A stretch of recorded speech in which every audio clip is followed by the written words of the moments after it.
Mapagpalang umaga sa inyo lahat at nandito po ako ngayon sa lugar nila Quincy at Edward. Papasyalan po natin sila para kumustahin kung ano ang kalagayan ng mga bata. Kaya pupunta kami at dito kami dadaan guys kasi mas malapit na sila dito. Medyo matagal-tagal po akong hindi nakabalik dito kina Quincy. Kaya ngayon lang natin babalikan dahil maraming mga followers na nangungumusta sa kanila kung ano na yung kalagayan ng dalawang bata. So dito kami dadaan guys.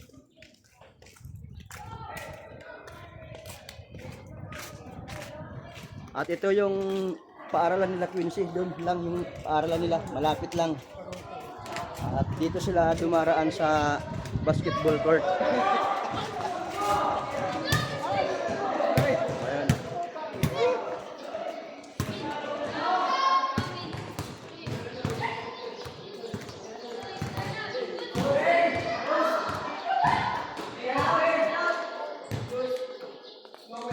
Dito. So dito sila dumadaan pag pumapasok sa school.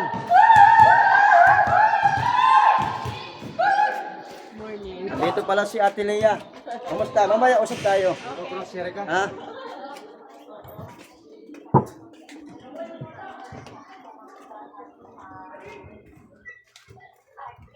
So ito yung dinadaanan namin guys. Dito rin dumadaan sila Quincy pag pumapasok sa school.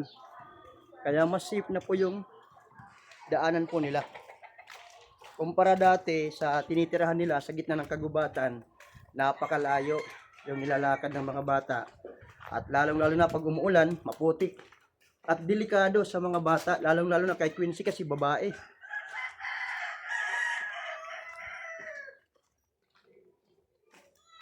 Pagkatapos ko nito guys, kina Quincy, pupuntahan ko rin si Tatay Francisco. Dahil meron pong isang sponsor na kinukumusta po yung kalagayan ni Tatay Francisco. Kasi ang huling pag-vlog ko sa kanya, noong pina-check up po namin siya. At doon namin nalaman na ang sakit niya TB. At simula nun, hindi na ako nakabalik sa kanya. Kaya, diretso ako kina Tatay Francisco para makausap. Kasi baka wala na siyang bigas, wala nang pagkain. Kasi siya po ay matanda, may sakit at walang kasama sa bahay. Dadaanan ko rin siya mamaya. Nandito yung kasama ko dalawa oh. Puro mga naka-Jaforms.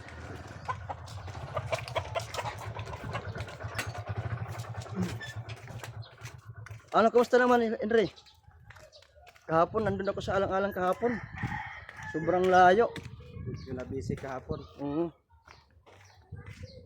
Ang ginawa ko kahapon, pagkatapos ko maghatid ng tulong doon sa 5 magkakapatid, dimercho ako alang-alang. Tapos yung dinaanan ko, palayan, tapos gubat. Sobra palang layo. Mag-isa lang ako pumunta doon. Yung kasama ko, yung followers ko na nag-message sa akin para humingi ng tulong doon sa 2 matanda, magkapatid. Nasa gubat. Sa gubat.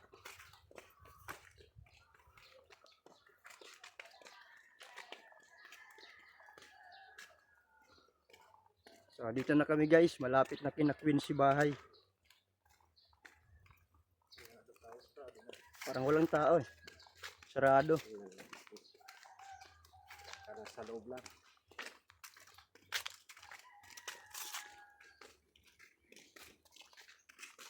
Matatanaw na yung bahay nila Quincy.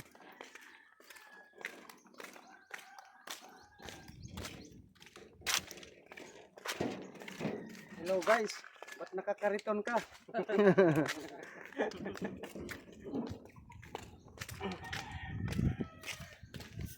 Diri, halo.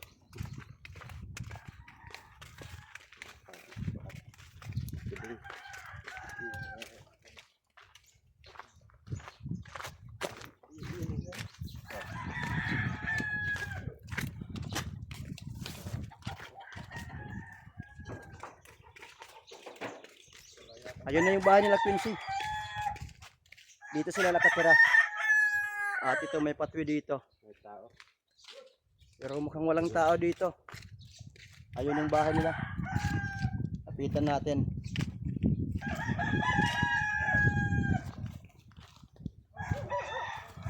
Tanggalin mo Tao. lang. Para mabigso. Yan, tanggalan.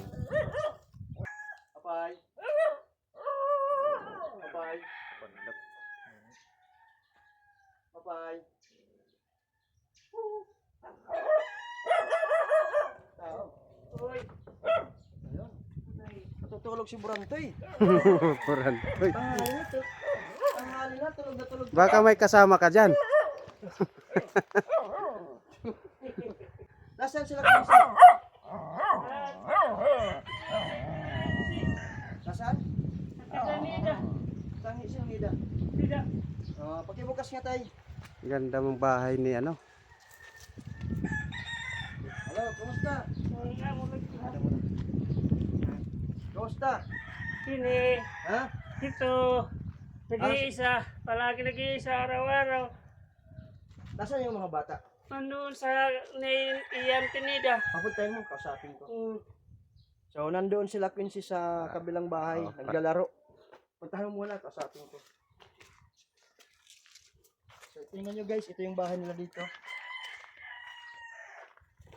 Ito yung CR nila. Ito yung CR. Ano? CR nila. So, mas maayos na yung tinitira nila kumpara dati. At may mga kapitbahay, malapit lang sila sa pathway. Tara, pasok tayo dito. So guys, tingnan nyo yung loob ng bahay nila. So, mayroon sila dito table o tatlong upuan. Tamang-tama lang yung tatlo kasi tatlo lang naman silang nakatira dito. Sila kumakain. Meron na silang salamin. Binilang ko silang toothbrush. At ito na guys, tingnan nyo. Wow. Ayos, lagyan nila. At dito sila nag-uhugas. Ito yung saingan nila. Wala si Burantoy, bubuksan natin yung kaldero.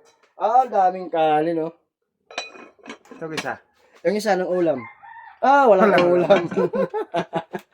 Walang laman yung kaldero, walang ulam. Pero Naka-tiles yung ano niya. nakatiles yung side niya. At ito naman yung kwarto nila. Sige. Akit ako guys. So tingnan nyo guys, mayroon ng kortina dito.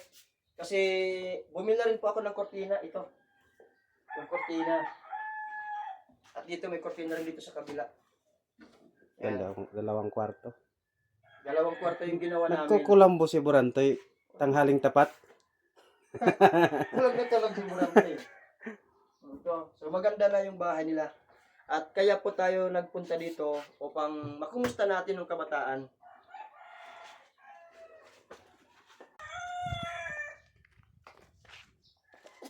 Tayo po tayo dito. Dito ka lang upo, dito tayo. Dito ka Quincy. Upo tayo dito. Sobrang napakainit ang panahon ngayon. Saan ka, anong ginawa mo? Naglaro ka? Naglaro ka? So, kumusta ka naman dito, Quincy? Okay po. Okay. Ikaw, Edward? Okay lang po. Okay lang po. So, ang ganda ng gupit mo ngayon eh. Ikaw, Tay? Okay lang. Pero masyadong init. Ha? Araw-araw. Mainit kasi summer talaga ngayon. Sobrang init. Mm. Kaya palagi na lang ako nakahiga. Tanong kita, may trabaho ka na ngayon? Wala pa kasi wala pa akong napapasok at trabaho. Sabi daw ng amo, matagal pa magtrabaho. Kailan yung trabaho? Sa Hunyo pa. Ano pa, April, May? Hmm. Pero kahit magtrabaho ka, mag-discarte ka, kahit maghanap ka ng kahoy. Kaya gusto ko magpili ka. Hindi rin mga pinapayagan ng amo ko kay baka kung anong nangyari sa akin. Kaya ang mga pa kung hindi pa kaya Padyak-padyak. Oo.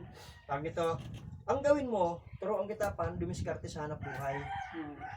Ang gawin mo, Tay, manguha ka ng panggatong. Marami ng panggatong dos, ibinta mo. Diskarte yun. Diba? Para- O gumawa ka ng walis. Pag gumawa ka ng walis, pwede mo ibinta. Manguha ka ng panggatong, saka mo ibinta kasi dito pwede mo ibilad sa araw. Para kahit paano, mayroon kang pagpinagkakitaan. Kasi hindi naman pwede na wala kang gawin para ma-exercise din yung katawan mo. Kasi kailangan yun. Kasi kung may karamdaman ka sa katawan mo, tapos palagi kang nakahiga, lalong manghihina katawan mo. Tapos, palagi mo nga ang ulo kong sumasakit Oo, araw-araw. sumasakit yung ulo mo or if naganon ka, wala na yung mga bata ka, wawa yung bata. Di ba? Gusto mo na ganon? Hindi. Ayaw po O iwanan ayaw ng mo. mga bata. Kaya nga sabi ko, mag-exercise ka. Di ba may kanta, mag-exercise tayo tuwing umaga, di ba? Hmm. Kailangan yun. At yun yung advice ko. Ano ka, diniskarte ka. Maghanap ka ng mga panggatong, tapos ibilad mo dyan sa araw. Pwede ibinta, walis. Tapos kung mayroong, alimbawa, magpapasuhol sa paggaganit, paggarab, o kung ano mang bagay na pwede pagkakitaan, gawin mo. Kasi ang importante, mayroon kang source of income na mapagkukuhanan. At kaya ako nagbalik dito dahil maraming nangungumusta sa mga bata, kina Quincy at kay Edward. Tapos gusto kong tanungin sa inyo kung mayroon kayong natanggap na galing sa G&T Express. Wala pa. Wala. Kasi merong sponsor na galing Iloilo na sponsor na nagpaabot ng tulong sa kanila via GRS. Ano siya mga package, di ko alam kung mga damit yung laman na ipinadala dito. Sa address nyo, nakapangalan kay Quincy, tapos care of sa'yo, sa tatay. Pero naka-address yan, di ba Zone 4 to, Zone 4. So naka-address dito, via G&T yata Express. So hindi nyo pa natanggap. Hindi pa. Okay. So may tanong ako, yung cell number nyo, bakit hindi kayo matawagan? Hindi kayo palagi nga nalulubat. Wala na kami masasaksakan. Kasi palagi silang humihingi ng pera araw-araw para pambayad ng kuryente. Tag 10 pesos siya. 10 pesos per charge. Araw-araw. O kaya nagtataka kami, hindi ka makontak. Kasi mayroon pong sponsor na tumatawag kay Quincy para makausap, pero hindi makontak. Eh, palaging lobat. Hindi ko nga nila sasaksak. Kasi palagi nilang dadala. Araw-araw 10 pesos. Pero wala namang damage yung cellphone. Wala. Hindi, ito pa sa buwan. Akin nadalhin ko yung cellphone nyo para i-charge ko, tapos gawan ko kayo ng Facebook account si Quincy. Kasi kailangan may Facebook account si Quincy para may contact po sila sa sponsor. Anong may password ba to? May password. Ano mo yung password, isulat mo sa papel. Ilagay mo dito sa ilalim. So guys, dadalhin ko muna yung cellphone ni Quincy kasi lobat. Kaya hindi pala sila makontak dahil lobat yung cellphone at dito po wala silang kuryente. At nakiki-charge lang sila doon sa ibang bahay. Tag 10 pesos po ang bayad per charge dito sa cellphone nila. Kaya nahirapan kami makontak. Ilagay mo yung password nito, i-charge ko tapos makinig ka Quincy. Tay, makinig kayo ha. Dalhin ko yung cellphone. I-charge ko to, katapos gagawan kita ng Facebook account mo. Ilagay mo dun yung date of birth mo. Para mayroon kang Facebook account. Pagbalik ko, babalik ako dito, ano ngayon, araw na to? Martes. Martes ngayon. Dito ba? Dito ka. Dito. Huwag mo kong takpan. Okay. Pag ano natin, nagawa natin ng Facebook account, babalik ko, naka full charge na para mayroon kayong communication dun sa sponsor. Ha? At yung number mo, makontak kayo. Pag medyo makaluwag-luwag ako, bibili ako ng cellphone na dikipad na pwede pang tawag. Para lang sa akin, kay gusto kong ng kay mga bata ko, kay... Kailangan mo ng cellphone dikipad o baka na naman uyabs ang yung hanapin mo. Hindi na marunong akong basta... Kaya binabawalan kita ng cellphone, baka yung tinatawagan mo uyabs. Hindi ako marunong manligaw. Okay, maganda, hindi mo ka naman ligaw. Alam mo kung bakit tayo? Gusto ko lang magka-cellphone, nagkipad. Kasi kapag mayroong tumatawag, tinatanong ko. Kinaklaro ko lang tayo, kasi ang dapat mo, kasi yung mga bata, yung mga anak mo, at alagaan mo yung sarili mo, kasi mahirap, maganyan ka, kawawa yung mga bata, wala mag-aalaga. At ipapaampun ko talaga sila. Hindi ko kaya. Payag ka ba na ipaampun ko yung si Quincy? Hindi ko kaya. Ikaw Quincy, gusto mo ipaampun ka? Gusto mo may maampun sa'yo para tulungan ka hanggang makatapos mag-aral. Payag ka. Pero hindi naman ibig sabihin na iiwan mo yung tatay mo. Doon ka sa kanila titira, at pag nakatapos ka mag-aral, pwede mo matulungan yung tatay mo. Yun kung papayag ka. Ha? Quincy. Sige. Password dito ang cellphone na to. Kumusta naman dito? Meron pa kayong bigas? Konti na lang, hindi ko alam kung makakaya pa nga lang sa sa Mayo. Sa Mayo. Mm. Pero sige. So wala, ibig sabihin wala na kayong bigas. Konti Wala na lang. nga eh. So may bigas pa pero konti na lang. Konti na lang. Ang bilis mo naman kumain. Uy, ayun na. Pag anong tinungan yung bigas nila, oh. Yan na lang. Yan na lang yung bigas nyo. Ma'am, ito na lang ang bigas namin, konti na lang. Pero okay na yung tiyan mo. Kahit Medyo ano lumaki yung lang. sinasaingan ko, bali na. Hindi na kaya. Oo, bubuti sa, tatanggal, mababala pala. Sige, ganitong gawin ko, tay. Babalik ako dito. Magbigit pa tayo ng bigas. Tapos, yung ano nila dito, itong saingan dito, bali na. Putol na putol. O, putol natin yung ano. Sabang. Putol na yung ano na. Yung, Marami pa doon pa. yung ano. Bigas. O, marami pang bigas. Hindi, konti na lang yung Tulsokin doon. kita dyan. Konti na lang. Ito, nababali na yung saingan nila. Sige, papalitan natin yan. Babalikan kita dito para bigyan ka pa ng saingan. Kasi kawawa naman sila, Quincy. Bali na yung ano. Ay! Yan yung Anong itsura. ginagawa mo dyan? Sige. Pattern lang. Tapos, ilan pa yung bigas doon, yung bag doon? Konti na lang kasi. Ay, sa kanya nga sinasabi niya na ganun daw kuno. Sige lang, kasi babalik pa naman ako dito. Kung wala na kayong bigas, kung wala nang bigas, magbigay tayo ng tulong sa inyo. At meron pa naman ako dapat ibigay sa inyo, di ba? Na hindi natin nabili na bigas. Pero yung ulam, Andito. marami pa kayong ano, May marami. marami pa, tsaka magi. Hindi na kumakain sila nga. Ano? Oh, marami pa kayo. Pagi lang may UTI ako. O, bawal ka ng, ano? Adi mapa. O, bawal, o, sige. Uy, O, bawal ka pala. Ay, UTI na ba? May Ito may UTI. UTI. Paano nagka-UTI ito? Bata pa. Kasi sumasakit ang tiyan na palagi. Nagka-UTI ka, Quincy. Huwagit soft drinks. Huwag ka nang mag-inom ng soft drinks, ha? Dapat palagi kang inom ng tubig. Inasa. Ha? Grabe guys, batang-bata pa. Ilang taon ka? 10 years old. May UTI na sakit si Quincy. Matagal na yung UTI yun. Palagi kong mga dinadala sa ospital. Sa, sa Ang gawin mo, Pinoy. yung anong pinakuluan na, ano, di ba yung guana ba? Adi. sa lalasok. Upainit yung sabi ko, inom lang. Para pang-cleanse din yun. Yun yung option na masasabi ko lang. Kaysa inom ka ng inom ng gamot, matadamis talaga yung kidney natin. So ano lang, suggest ko lang, yung dahon ng guyabano, pakuluan mo, tapos inom mo 2 times a day. Sundin mo yung advice ko sa'yo. Kasi hanggat bata pa, maiwasan yung ano niya, yung UTI niya. Yung supplement nila, everyday umainom sila. Once a Wala day. na eh.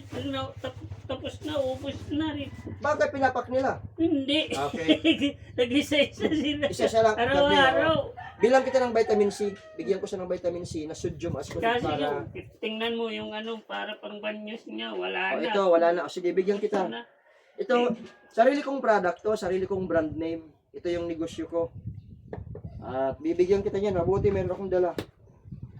O, pang ano niya, ha, ito.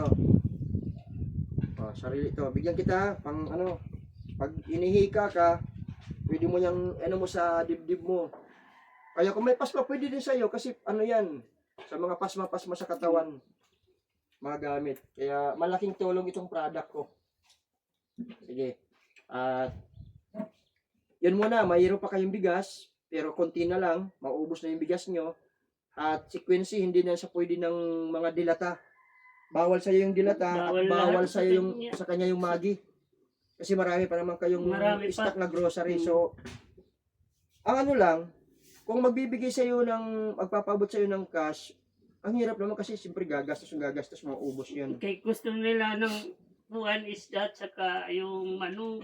Oo, kaya sabi ko sa'yo, Tay, maghanap buhay ka para mayroon kang pambili ng ulam.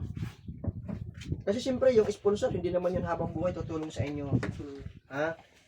Ang gagabayan ko dito, ang sasabaybayan ko itong mga bata na to, na sana patulungan sila sa kanilang pag-aaral ngayong pasukan na to, na may mag-sponsor sa pag-aaral nitong bata na to hanggang makatapos kahit man lang high school. Ha? At i-update niyo ako agad kung matanggap niyo yung yung package galing G&T na matanggap niyo, i-update ako para malaman ko, ipaalam po natin sa sponsor na taga Iloilo na nagpadala po ng package sa inyo. Kasi naka-address na sa inyo, hindi na sa akin eh. Di lang yung Lunes, merong tumawag sa kanya na kung anong sponsor daw, babae. Oo, babae, nagkausap kayo. Anong sabi? Napadala daw ng package. Oo, yun na Sabi niya, damit daw yun. Oo, damit. Pinagdala ka ng mga damit. Oo, ano yung sponsor yun? Yun yung taga Iloilo. Nagkausap kayo ni ma'am. Ang advice ko sa iyo, pag may tumatawag sa inyo, sasagutin nyo. Ha? Kasi sponsor yon na tutulong kay Quincy. At yung tumawag sa inyo, yun po yung taga Iloilo na nagpadala ng package. Ha? At tandaan nyo, sasagutin nyo kami tumatawag sa inyo, ha? I-charge ko to at bukas, babalik ko to bukas. May Facebook account ka na. Lalagyan ko to ng load. Quincy, ha? Paglalaro kung kapag nagcha-charge. Huwag niyo maglaro na maglaro, huwag mag-games. So, anong masasabi mo ngayon sa mga sponsor po natin? Sino pagsalita ka? Thank you po sa inyong lahat. Doon yan. Uy, Sige, harap ka sa camera. Sige, pasalamat ka. Thank you po sa inyong lahat dahil po natulungan na po kami. Masaya ka na, di ba? At tapos, yung sakit mong UTI ngayon, huwag ka na inom ka lang inom ng tubig araw, sa isang araw, kailangan palaging uminom ng tubig. kapag naglalaro siya, umiinom agad ng tubig galing sa Wag. init. Oo, huwag ka pag galing ka sa mainit, huwag yung mainit. Pag galing ka sa mainit at paglaro, huwag ka agad uminom. Ha?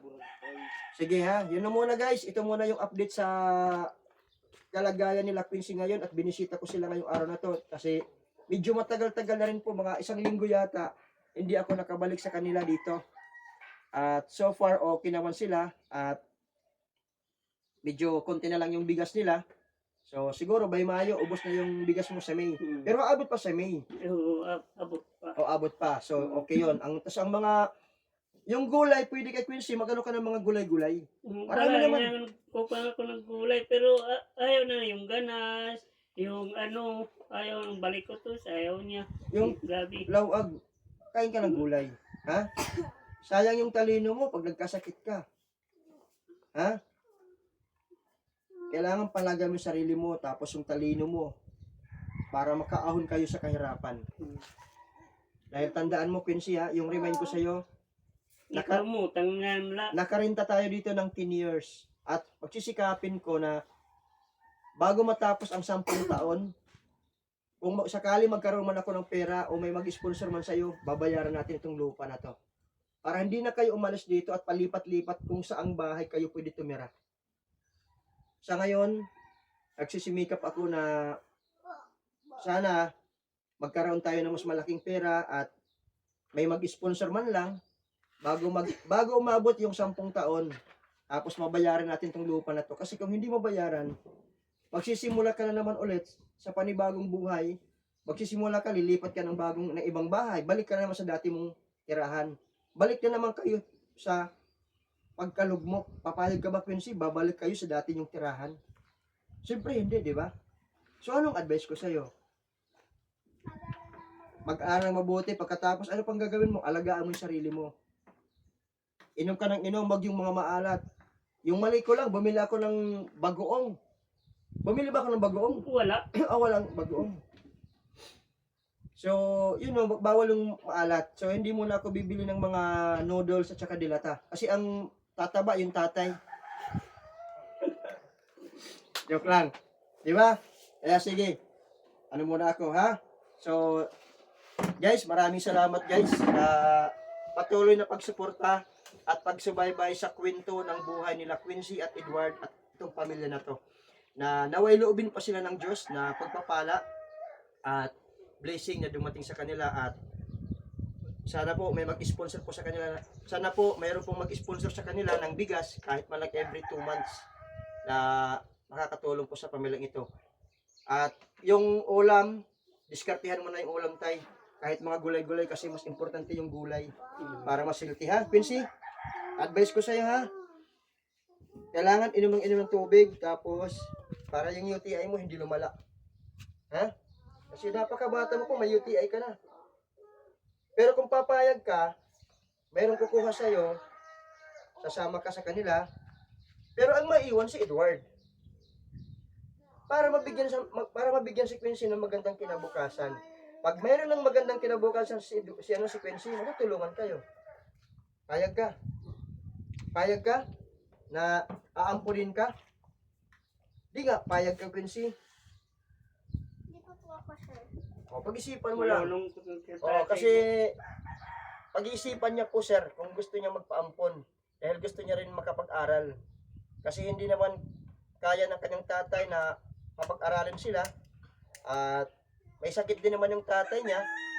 Kaya ang nakakaawa itong si Quincy at Edward. Pero pwedeng maiwan si Edward dito. Dalawa kayo, si Quincy. Para magkaroon ka ng magandang kinabukasan. Pag mayroon ng magandang buhay, matutulungan mo yung tatay mo. Diba? Pag-isipan mo yan. Ha, Quincy? Sige ha? Yung password, nandito ba yung password na? Ito yung password, no? Ito yung password. O, sige. Ako nang bahala nito. Tara, guys. Ayan. So, thank you, guys. Salamat. Sige, bye-bye tayo kay Quincy. Bye-bye. Abay po. Ayan. Alis na ako, ha? Bye-bye. Kababay na yung mga... Ngayon daw. Kinababay kayo, bye-bye. Bye.